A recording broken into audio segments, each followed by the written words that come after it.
Mark.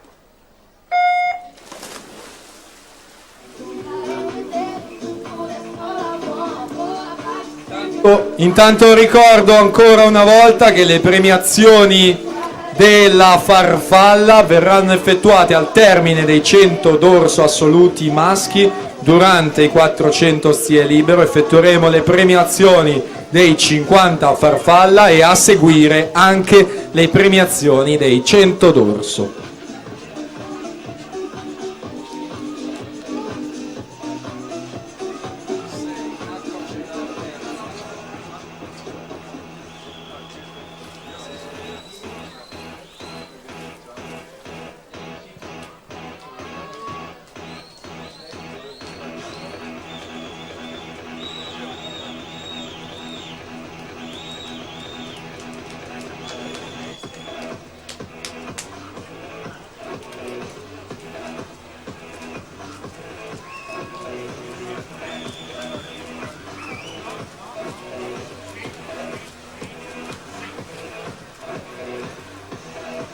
Beatrice Sartori dalla terza corsia, 1:09.27, si aggiudica la terza serie.